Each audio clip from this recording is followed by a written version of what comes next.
Opa, agora foi. Compartilhando a tela aqui do S&P, esse é o gráfico semanal, como a gente pode ter uma visão semanal do S&P.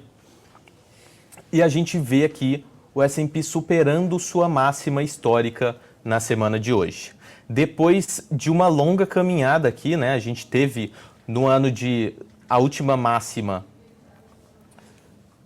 no mês de março, tivemos algumas semanas de queda, a gente conversou sobre essas semanas de queda, como a inflação estava impactando dentro do mercado americano, né? Como o medo da inflação, o medo de não ter quedas de juros, da gente manter por mais tempo ainda os juros nos Estados Unidos em 5,5%.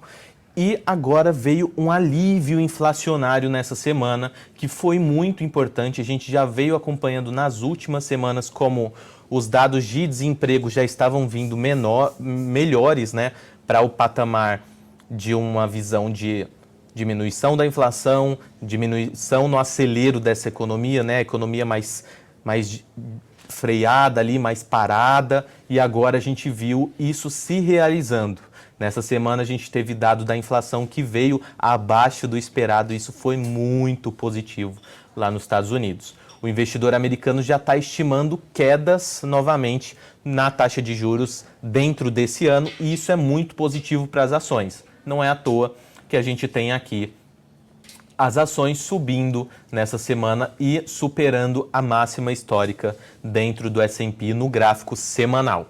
Quando a gente vai falar de outros índices, como por exemplo o Ibovespa, vamos falar um pouquinho sobre o Ibovespa agora também.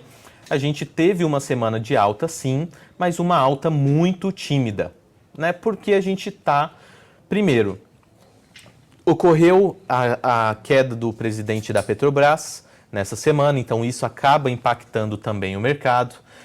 Ocorreram outros dados importantes dentro do mercado brasileiro que não corroboram com uma queda da taxa de juros ou a continuidade de quedas mais fortes na taxa de juros brasileira. O investidor brasileiro acredita que a maior parte dos cortes nos juros já aconteceram. Mas mesmo assim a gente teve um aumento nessa semana, uma semaninha de alta, por conta dos dados também lá dos Estados Unidos. Um alívio nos juros norte-americano facilita que a gente possa aliviar os juros mais ainda aqui também. E isso é benéfico para as ações.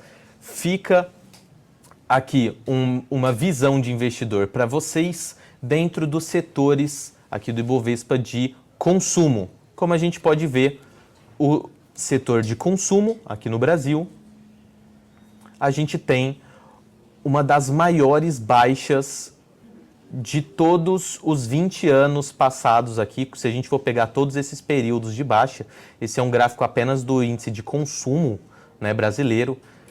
Aqui a gente tem destaques das altas e quanto tempo elas demoraram, e também das quedas, quanto tempo elas duraram. E quando a gente pega aqui desde o início, né, desse gráfico, em 2009, na verdade, né, 2010 a continuidade, a gente tem aqui baixas de 119 dias, 210 dias, aqui 266 dias, né, e os percentuais em torno de 12, 18, 17, então aproximadamente, depois subiu um pouco as baixas para menos 25% em 245 dias. Tá vendo como fica em torno de 250 dias de queda, né? Durante esses períodos de queda aqui, a gente tem quedas médias de 250 dias, com exceção, claro, da pandemia aqui, que foi um momento, foi uma assustada do mercado, e aí caiu 56 dias apenas, e agora a gente tem o maior ciclo de queda desde 2009. A gente nunca viu um ciclo tão grande de queda no setor de consumo, e aqui a gente pode ver 658 dias já, da máxima à mínima, e menos 57%. Então isso abre para a gente oportunidades. Quem já veio se posicionando agora já tem altas nos seus preços, e eu sou uma dessas pessoas. Eu me posicionei em empresas de consumo como Ambev, como JBS, e tive lucro já, mas ainda muito pouco para o que pode, né, o que deve voltar o consumo para que supere suas máximas históricas deixadas anteriormente. Então, aqui um breve estudo de setor para você no setor de consumo. E quando a gente vai falar do S&P no setor de utilidades, né? Então, S5 utilidades.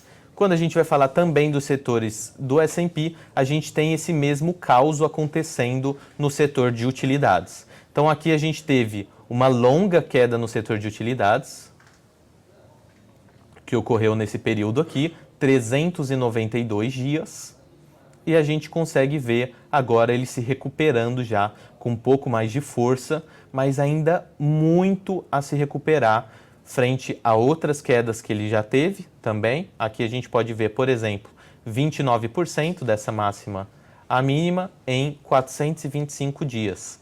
Aqui a gente vai ver, no período da pandemia, uma queda mais brusca, né? 39% em 48 dias, também bem curto. A gente pode ver em outras oportunidades, como aqui, da máxima à mínima, pouquíssimos dias também, ó, 17% em 70 dias. Outra aqui, 132 dias, 14%. Outra aqui,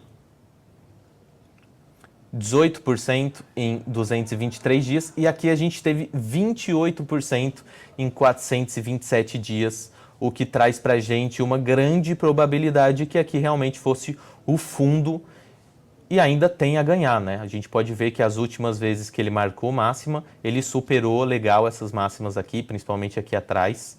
Então, fica de olho nas empresas no setor de utilidades, pode ser que você encontre boas oportunidades ainda, boas empresas dentro desse setor, aqui dentro do S&P. E você pode também comprar a própria commodity. Aqui dentro da Active você vai encontrar os ETFs a própria commodity não, o próprio setor, né? Aqui você vai encontrar os ETFs dos setores do S&P. Na Active você consegue fazer a compra direta desses ETFs. Então, para quem se posiciona em ETFs, vale muito a pena observar o ETF de utilidades, porque frente a outros do S&P, ele está muito descontado. A gente pode ver isso, por exemplo, quando a gente puxa o gráfico, quando a gente puxa o S&P versus os seus setores, como é o caso desse gráfico aqui, a gente consegue ver que ao longo do tempo, olha utilidades onde fica, bem aqui embaixo, né? Então, a gente consegue dessa maneira aqui, a gente consegue observar utilidades cada vez mais descontado frente outros setores, né? Então, utilidades sempre figurando aqui no de baixo, enquanto o S&P, a média de mercado está bem aqui acima. Isso traz oportunidades para você que vai investir agora em ETFs ou em ações americanas. A gente consegue aplicar isso rapidamente. Então, como eu gosto de trazer sempre uma visão um pouco mais profunda de como a gente vai melhorar os nossos investimentos, trazendo agora para vocês essa visão de setores também. E você gostou desse corte? Então já se inscreve no canal, que tem sempre conteúdos como esse por aqui, outros conteúdos de investimento e muito mais coisas.